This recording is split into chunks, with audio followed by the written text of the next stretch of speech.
Was A Quiet Place inspired by Signs It Comes at Night and War for the Planet of the Apes? Was Ready Player One influenced by Avatar, Wreck-It Ralph, and The Last Starfighter? Is The Hurricane Heist more influenced by Sharknado or Geostorm? These are the kinds of questions my guest co-hosts and I discuss on my podcast, Piecing It Together. Every week we look at a new movie and try to figure out what other movies inspired it. Whether it's the story, the character development, tone, or even use of music. Every movie was influenced by something that came before, and we want to figure out what. Check out Piecing It Together on your favorite podcast app or check us out on piecingpod.com. You can also follow us on social media at piecingpod. Piecing It Together is a part of the All Points West podcast network. Hi, this is James Jokum, host of webcomics reviews and interviews. Tonight, we're looking at the missing pieces, so sit back, relax, and let the Geek Fest begin. When a lot of writers start building the world, they tend to forget about the mythological aspect. I mean, sure, you've got your heroes, you've got your villains, you've got these government agencies that pretty much do everything. I mean, straight up, if it comes down to something bad happening, you either know who's causing it or who to call in order to have the problem solved. And that's great. That's exactly how it should be. However, by the same token, I think that a lot of people are forgetting about the mythological aspect to the world. You know, basically, who are the people that when everybody thinks of the veneration, this is who it gets bestowed upon? Who's deified? Who's basically worshipped when it comes to particular aspects of that particular culture? And think about what I'm saying here. When we start looking at, say, the Greek gods, each one of the 12 major ones has some sort of portfolio that person basically is in charge of. We've got all the way from Zeus, who's in charge of weather and leadership, down to Hestia, who's in charge of basically the earth. You know, we have all these important parts of Greek culture that have a particular Olympian that's perfectly in charge of that particular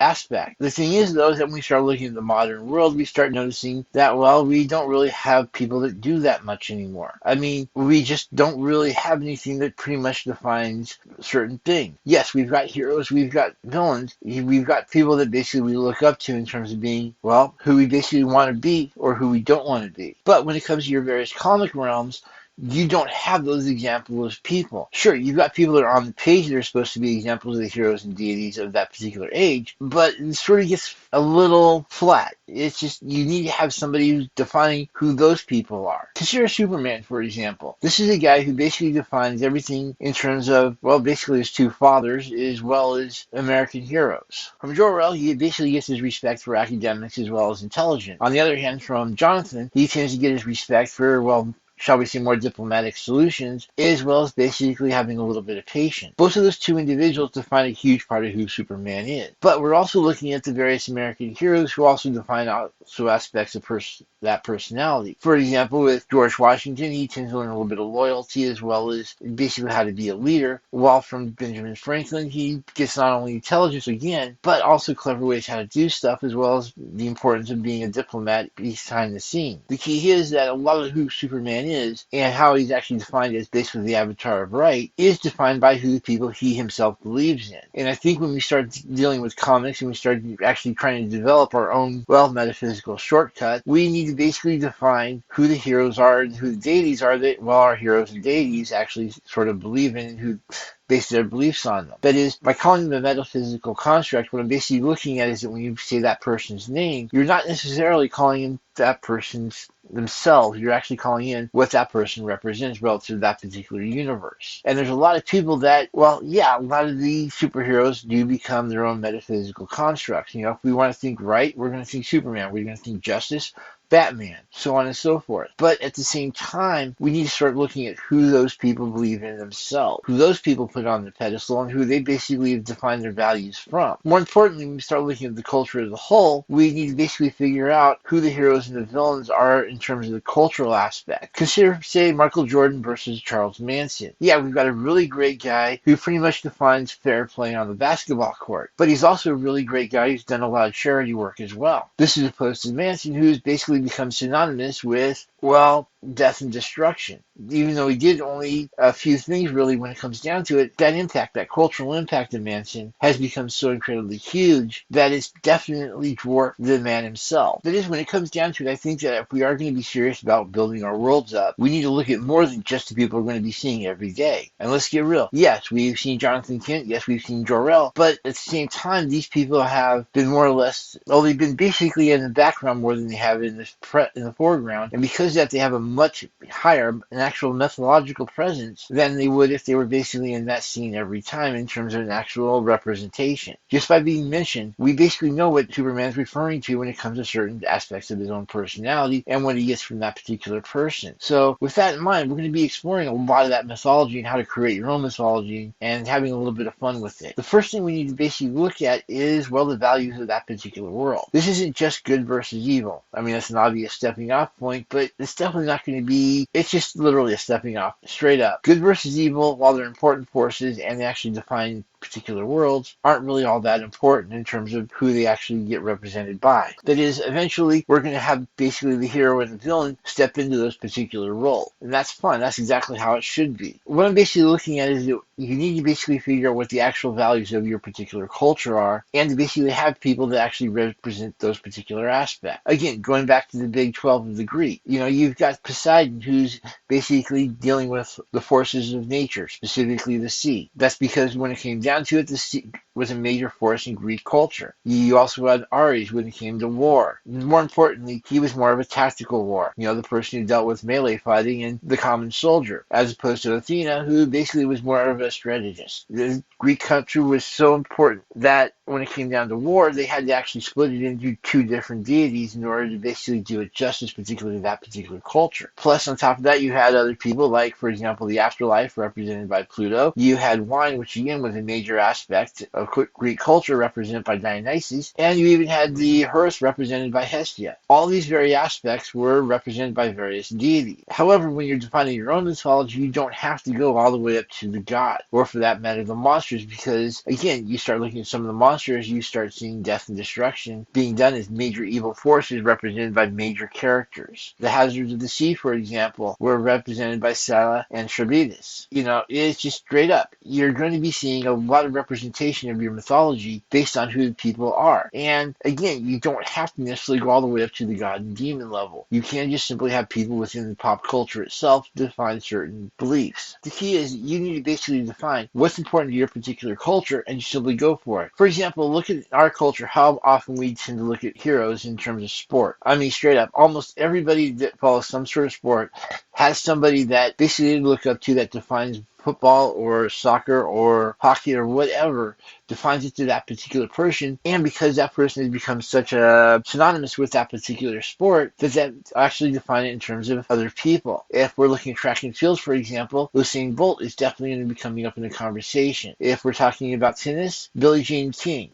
It's basically you're going to have a lot of sports figures come up as your heroes and gods to a certain degree. But then again, we tend to basically look at sports as something that pretty much defines us on one level or another. Just look how many sports analogies we've got. We've got fair play as an actual major part that we actually believe in and that we're actually willing to fight for. A lot of really great sports things are part of the human culture, and because of that, you're going to be seeing a lot of athletes actually come into the actual mythology to some degree. Ultimately, you're going to have to figure out who these representatives you need to have are and basically what they actually represent. And you need to basically think of the aspects that you need first and then actually start defining people that do them. And yeah, eventually you're going to have some of these characters are going to be people you see on the page a lot, but a lot of times you're going to find that a lot of these people are going to be getting some really huge mythological status just from not being there. Consider Lex Luthor, for example. This is somebody we know is evil, we know he's greedy, we basically know he's not a nice person. Luthor will do whatever he wants to do specifically for himself. There's no question of it. But at the same time, look at how much of a status he gets just by being mentioned. There's a lot of Superman stories where you never hear of Luthor through the whole thing, and it just feels sort of weird, but then you automatically get a quick mention of Luthor, and it just feels sort of right. And know what I'm saying there?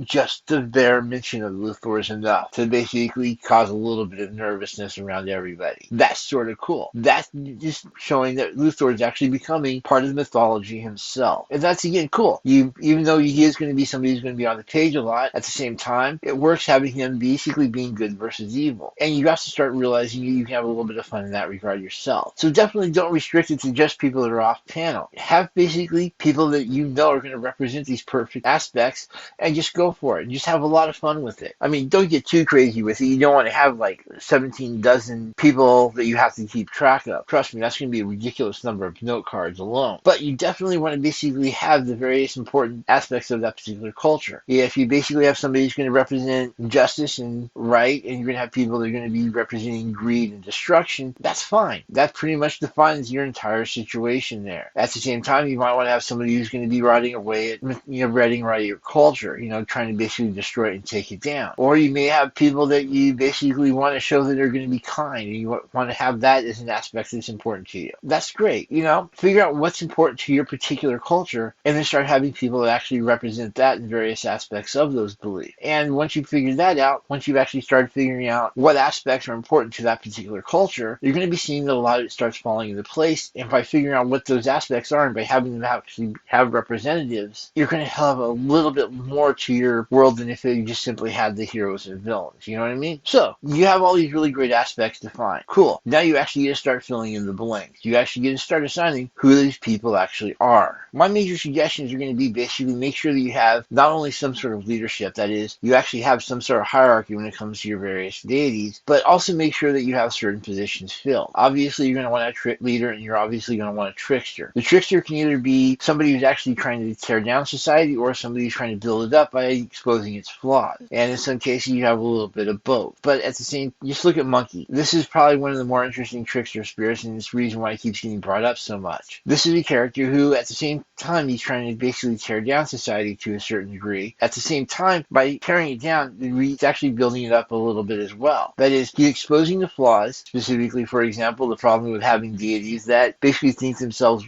way too above the people that worship them, and actually has no problem knocking them down a few pegs, which is actually probably why people love Monkey so much. But at the same time, this is somebody who comes in as a leader and actually is helping to build up his own people. Because of him, the monkeys that actually worship him actually become a little bit more powerful, a little bit more community-oriented, and actually advance a little bit in terms of their civilization, which is sort of cool when you think about it. That's exactly what a trickster should be doing. Tearing things down, building other things up, and basically having a rocking good time doing it. At the same time, you're going to have somebody who's basically in a leadership position. Just if you have a mocker, you're going to have the mock. Well, you're going to have a leader. This can be a good leader, can be a bad leader. Again, go back to however you want to define your world. If you think that politics is corrupt and that basically big government is bad, then hey, obviously your leader is going to be an evil individual. This is where we start looking at Zeus as basically less of a genial father and basically more as a power-mad territorial jerk. And as you look at various stories, he's actually resent all over the place. And as you look at the stories, you find out that Zeus is represented all over the place as different types of leaders, which is exactly fine. That he's going to basically be the example of leadership. He may as well be the example of all the various types of it. You're also going to want to basically figure out just how powerful his deities really are. Obviously, if you're doing something that's a little bit more mythological, fantasy-based, then yeah, these people are actually going to be divine characters and actually be able to do some really weird stuff in terms of straight power. I mean, if they want a hurricane to basically pop up, it's going to pop up. If they want to take off the world serpent's going down. That's fine. If, on the other hand, you want something that's a little bit more down to earth, then these people will be limited to whatever they can possibly do in terms of their finances or their political power. Again, that's fine. You just have to figure out what level of power level you want your deities to actually be at. And of course, let's not forget that you also want to have different aspects of it. Just like with Zeus, you don't want to have one person doing all the leadership. Sometimes you want to look at somebody who's doing tactical leadership. Look at Ares. You want to look at somebody who's worried about the strategy. Athena. You want to deal with somebody who's basically in charge of, the house. Hestia. And of course, let's not forget that while we're dealing with this, Hera isn't exactly powerless herself and actually represents a major force of leadership by herself. Each one of these represents different aspects of leadership. So obviously, if something's important, you're going to have a little bit of redundancy in there, and that's fine. It gives you, as a writer, a chance to explore different aspects of those particular situations as well. So definitely, when it comes down to it, once you figure out who your deities are, or what your aspects are,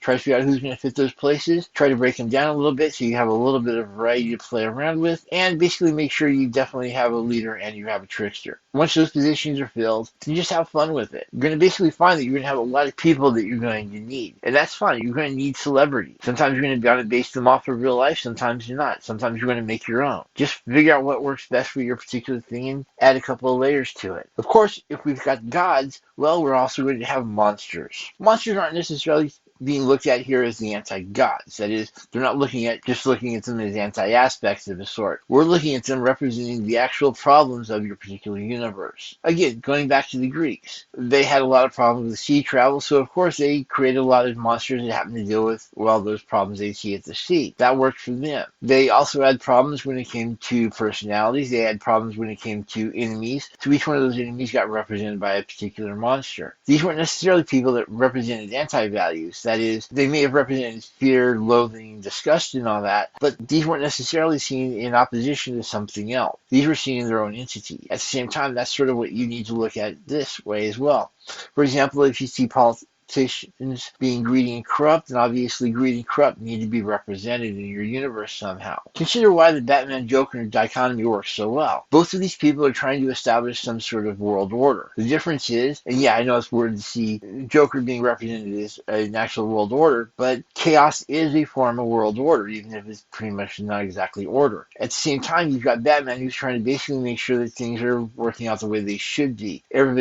That commits a crime gets punished and people who do good things get rewarded. At the same time, you've got Joker who pretty much says, screw it, we're going to tear this mother down. And because of that dichotomy, because of that way the Batman and Joker work together, you've got a really cool system going. The same with your monsters versus your gods. Just as your gods represent society, well, monsters are going to be the people that represent tearing it down. And we're not necessarily looking at the people who are tearing it down in order to rebuild it, but because they just simply want to see it destroyed. Your monsters are going to represent your challenges. They're going to basically be the people that, when it comes down to the end-all, be-all fight of all time, they're going to be there. Just look at Ragnarok. You've got the Fenris Wolf. You've got Jormungandr. You've got Hela. You've got all the basically bad guys. All the monsters of Norse mythology are going to be represented somewhere in Ragnarok. And that's exactly how it should be. These monsters represent the ultimate fears of that particular society. The World Serpent represents all of these serious sea problems that the Vikings had to face. Fenris, basically losing control. Hela, death. And basically, Ragnarok was seen as basically the ultimate victory over those particular forces. Yeah, there was a high price to pay, and yeah, the world basically did get destroyed, but at the same time, well, there's the promise of it coming back. But the promise isn't important here. The fact that you have all these people representing the various fears and problems of Norse mythology, that is. And you also have to represent those fears in your own particular world as well. So just figure out people that would fit best or entities that would work well in there, and just have fun with it again. At this level, you start having your actual heroes show up. These heroes are going to represent basically champions of society. Not necessarily champions of mankind, because that's sometimes a little too boring, too trite, too cliche. You want to have a little bit more fun than that. The heroes are basically going to be putting in terms of what their aspects are they like, and they're going to be championing those particular aspects. Superman, for example, is going to be right. Batman is going to basically be justice. Reed Richards, intelligent. Each one of these characters represents a particular aspect, but they're not necessarily representing some sort of godhood themselves. Because of that, it sort of gets a little bit interesting, and it basically means you can actually have these people call back to much bigger, much more powerful sources, which is sort of fun. That means that your heroes are actually champions of some sort of particular cause, some particular being, which is great. It basically means they become a symbol, and by becoming a symbol, they actually become a little bit more powerful. It's basically what you want to start happening. You want these heroes to basically have a little bit of fame, and by linking into something bigger, much more powerful than themselves, they stop being just regular people, and they actually start being heroes. They take a step up by actually going into a much bigger role. That is, yeah, Superman's already pretty much powerful as it is, but by taking on the role of Right, he actually becomes a much more powerful character. He becomes something a little bit more prominent, something a little bit, well, almost symbolic of the Right itself. And that just gives him a certain degree of extra power, and that basically also ties him better into the world as a whole. Because at that point, it becomes a symbol of something bigger and badder, which happens to be basically people trying to actually, well, being fair play, of people being treated well, of people being treated equal. He becomes a force of his very own by becoming a champion of another one. Same with Batman. Batman just by himself is just basically a millionaire with some really great toys. But by becoming the force of justice, by becoming somebody who's actually willing to fight for what's right, to make sure people get punished, to make sure people get rewarded, to basically make sure that everything is kept sort of close to the status quo, even though there is some level of advancement in there. By becoming Justice, Batman steps into the role of a much bigger, much more important character. He's no longer just a street level guy who happens to have a really huge wallet and has some really great toys to play around with. He becomes a champion of justice. By becoming that, he becomes a lot more powerful, he becomes a lot more symbolic. And because of that, he has a lot more power in terms of the imagination. So when you start looking at your heroes, try to figure out if they're just simply going to be who they are, or if they're going to be stepping into the role of something much bigger. And yeah, I know I'm going with a lot of DC here, but you start seeing the same thing in terms of a lot of writing as well. Consider, if you will, somebody as simple as, say, Tom Sawyer. Yeah, he's basically a wisecracking 12-year-old kid. But when it comes down to it, he becomes a symbolic of America in its own weird way. He's young, he's willing to basically do what it takes to get the job done. At the same time, he's not exactly afraid to con other people into doing the job for him. You know, he becomes a really great little symbol of America in a lot of weird ways, which again gives him a certain level of power and basically makes him more of a mythological element than it does a straight story character. So when you start looking at your heroes, start trying to figure out how to step them up. Don't just let them do the things that they are good at, but try to figure out ways to give them better challenges, bigger challenges, and by doing that, actually make them become a part of the mythology themselves. And again, you see precedent all this way back to Greek mythology with Hercules. Yeah, the guy is theoretically the son of a god, but at the same time, you know, that was probably added on later. The guy probably started off as a really big wrestler, got a reputation for basically doing all this really cool stuff, and the more he did, the more he got stories written about him, and the more people started having fun with the character, well, the more powerful he got in terms of Greek mythology. He went just from being merely strong to being able to strangle a lion type strong. Sometimes he even wrestled against God. All of that just because he stepped up from being just a regular wrestler to an actual mythology of Greek culture of the time, specifically a sports mythology. Of course, if you've got heroes, well, you're also going to have villains. Just as your heroes are going to be stepping up into mythology, so should your villain. Think about this for a second. Lex Luthor isn't just a brilliant entrepreneur. He's basically somebody who actually does things just for the sake of being evil. He's basically selfish, he's greedy, he's a jerk. He's basically everything that, well, is the opposite of Superman. And you need that cosmic clash, so to speak, in order to really sell that Superman actually is a hero. Your hero is only as strong as his villain is. The stronger the villain, the more impressive the hero is. On the other hand, if you basically have your hero going up against street thugs all the time, well, yeah, sure, you might be able to destroy the universe, but what's he doing going up against street thugs? Just how big a hero is this guy really, you know? You need somebody who's basically going to sell that this person is the hero of your particular culture. You need somebody who's going to basically challenge the hero, who's going to basically make the hero worry, and is going to be respected by the hero if for no other reason than that guy is so freaking bad, you know? That's why Lex Luthor works so well. He's able to do things to Superman that Superman has no defense against. He's able to figure out plans and plots and conspiracies that tend to really work well and actually tend to scare everybody when they actually start coming off. Same token, you've also got the Joker. Just as Batman represents basically society in its more positive light, Joker is basically an anarchist. He's the guy who wants to tear everything down just to see it burn. And even though he may not be as strong as the Batman in terms of combat, he is nonetheless able to do a lot of stuff to make the Batman actually worry and actually make him work for it. And straight up, let's get real, the Joker is pretty much scary as he wants to be. Yeah, he's basically nothing more than a chemistry genius with a really bad sense of humor, but that tends to work out really well for him and basically does elevate him occasionally to a cosmic level threat, which makes him perfect for Batman, who's basically got to think of ways to deal with this guy. But remember one major thing, if you want to sell your villain, you have to basically give the villain some actual point where he's actually being truthful. That is, whatever his perspective viewpoint is, there is a certain level of validity to it. With Luthor, for example, we know that basically the guy's greedy, he's selfish, and he's basically not nice. But at the same time, what makes him a really cool villain is that he's able to basically show that this is what humanity at its best could possibly be, in a sort of weird way. If we basically stripped away all of what makes Luthor bad, and we basically went with straight intellect, this is a guy who can actually go toe-to-toe versus the most powerful being pretty much on the planet. Luthor is able to outthink Superman at every particular turn. Luthor is able to outspend him, is actually able to outmarket him, out-PR him. When it comes down to it, Luthor is a scary character because there are certain aspects of his personality we actually envy, we're actually jealous of. We actually want to be Luthor to a certain degree. We want to have that intelligence, we want to have that money, we want to have that political pull. That's what makes Luthor such a really great character, is because he has those aspects of him that we want to be. You know, Luthor is basically, if you actually turned all that around to actually being good, we'd actually want to be the guy. And let's get real, the Joker has his own certain level of ability as well, because how many times has anybody actually wanted to just say, screw it, this isn't working, society is screwed, we need to burn it down to the ground and start fresh? That's arguably the scariest part of the Joker, is that when it comes down to it, his anarchist beliefs are exactly what everybody agrees with. There are times when, no matter how meek, no matter how mild the person is, they just want to turn around and just go to town on everything around them, just wreak as much possible destruction as they possibly can. Forget about the consequences.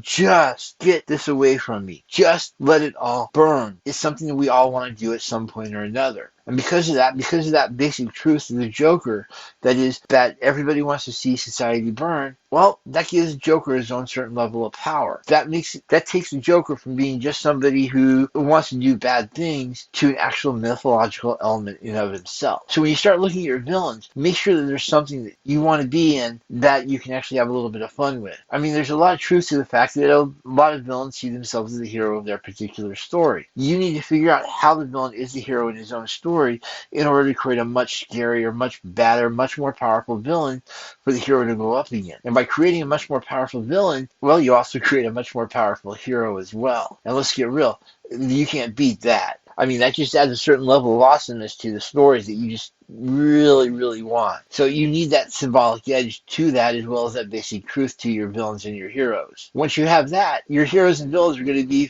go from being basically one note, who cares type characters to villains and heroes that people are going to want to read. And the more you can get people to read, the better, right? Just so you have all these really great character stuff for your mythology, your gods, your monsters, your heroes, your villains, you're also going to be wanting to set up locations and items that are important to these particular characters. And obviously this is going to be just as important in terms of setting up who those people are. For example, Superman is, well, apart from the world. Therefore, his major location is also going to put something that's going to separate him from the world as well. Ergo, the Fortress of Solitude is in the Arctic, and it requires a huge key to get into.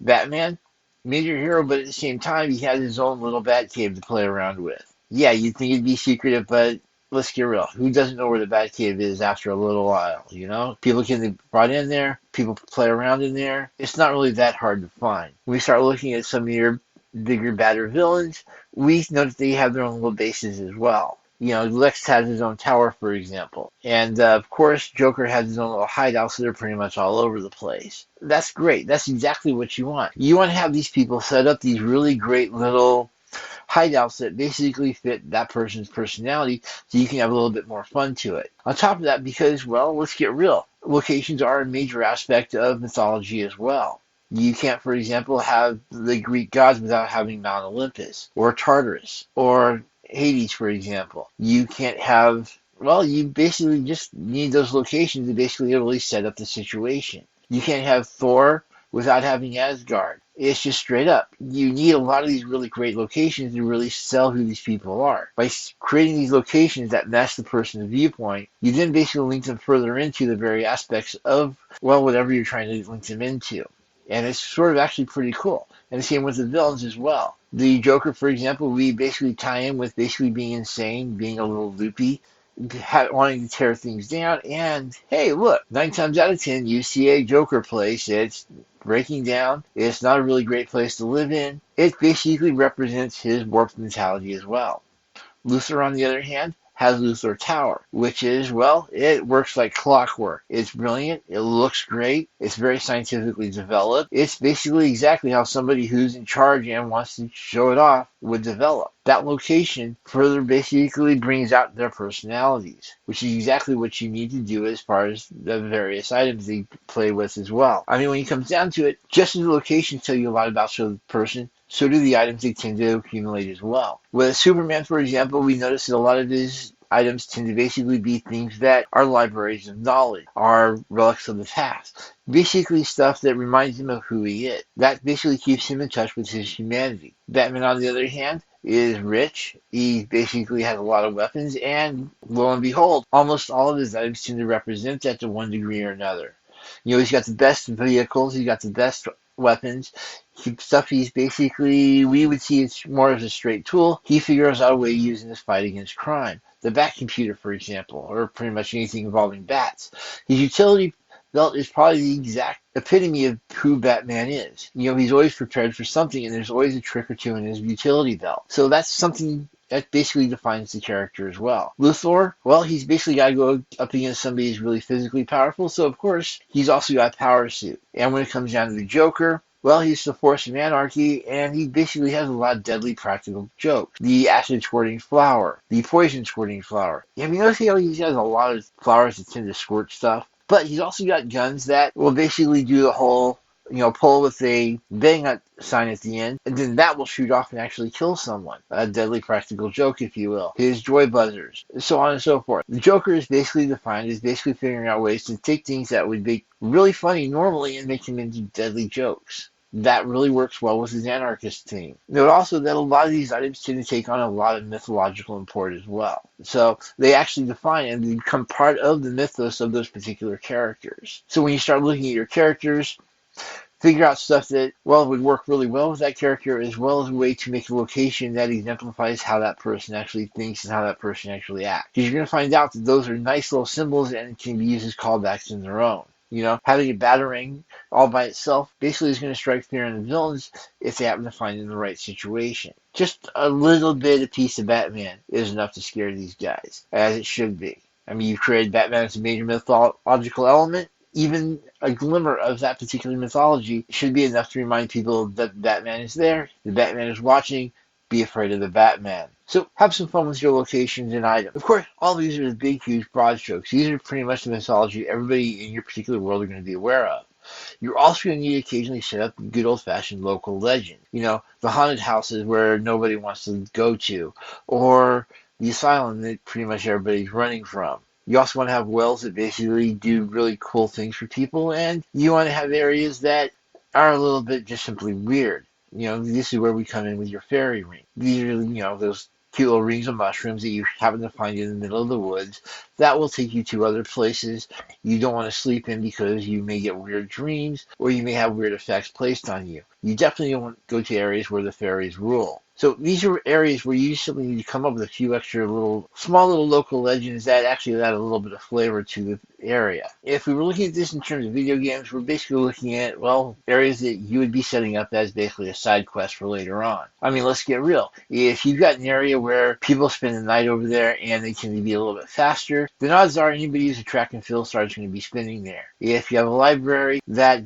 adds a little bit of intelligence to people, hey, obviously you're going to be getting a lot of people there that are going to be studying there pretty much all the time. This is also going to apply to various alchemical situations as well. If you've got people who believe that tying certain elements together will basically create a little bit extra luck, then hey, you're definitely going to be doing that. If they happen to be tying together the shoelace of a local athlete, the coin of a gambler, and maybe even a little bit of pinch of grave dirt, then hey, that's a really neat local legend. That helps add a little bit more flavor. What we're basically looking at here is stuff that isn't necessarily going to tie into the huge mythology as a whole, but instead is just simply going to have a little bit of fun with the way people tend to view things at a more local level. It should be noted that some of these local legends are going to be basically myths and rumors and other misdirection you pretty much have set up into the situation.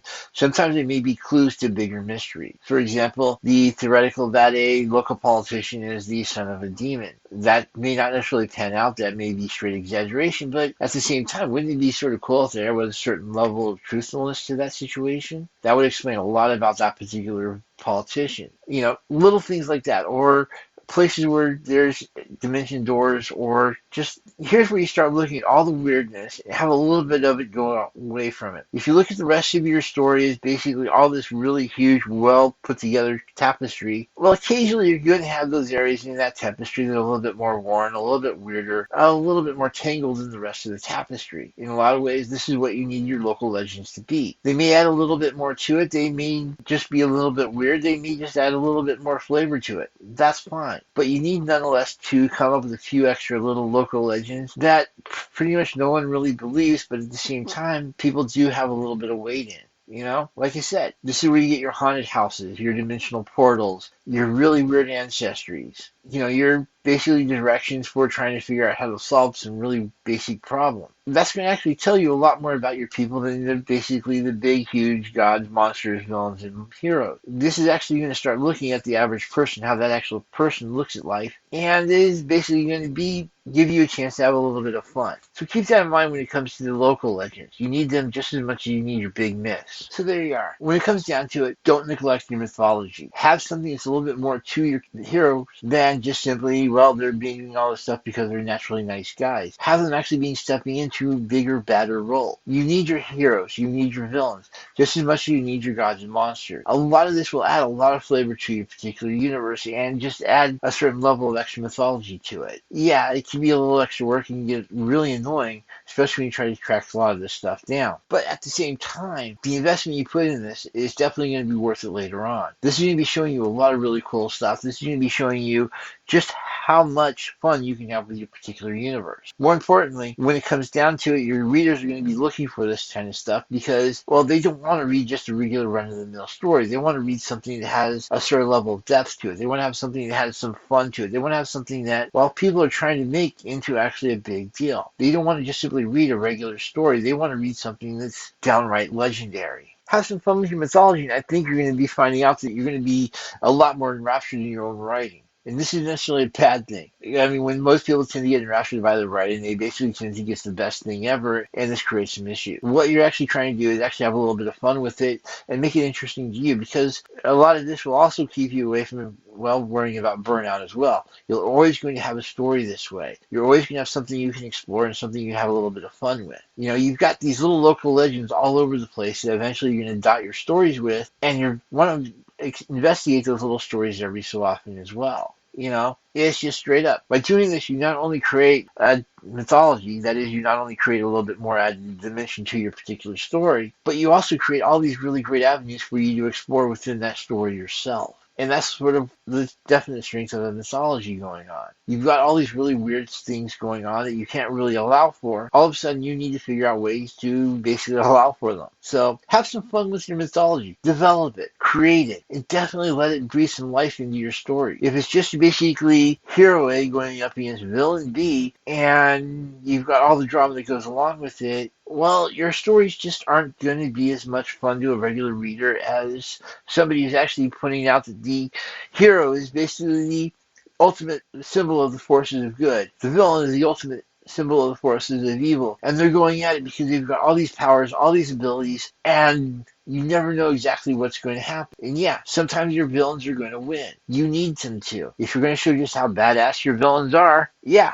they're going to win over the heroes every so often. But that's just going to add to your mythology. That's going to prove just how scary those villains can actually be and just how powerful your heroes are as well. So create a mythology and make sure it's one you can have some fun with. If you do that, yeah, you won't be having any missing pieces in your particular world, and you would be surprised just how complete it would feel after a little while. So thank you. For those interested in supporting this podcast, please check us out over at patreon.com/twosparrows. We have mini-casts, a few extra tips and tricks here and there, an edited version of interviews that include all the swearing as well as a little bit longer, as well as an actual episode of this podcast that has yet to be aired anywhere else. Also check us out over at YouTube, where we have curated playlists where all the various podcasts have been broken down into various different types of sections, such as world building, business, marketing, writing, etc., as well as additional mini-casts, as well as the Alexa briefs. And definitely check us out over on Facebook. This allows you not only to comment on the various videos, but also catch up on a few other things as well. And I hope this has helped. Have a good evening.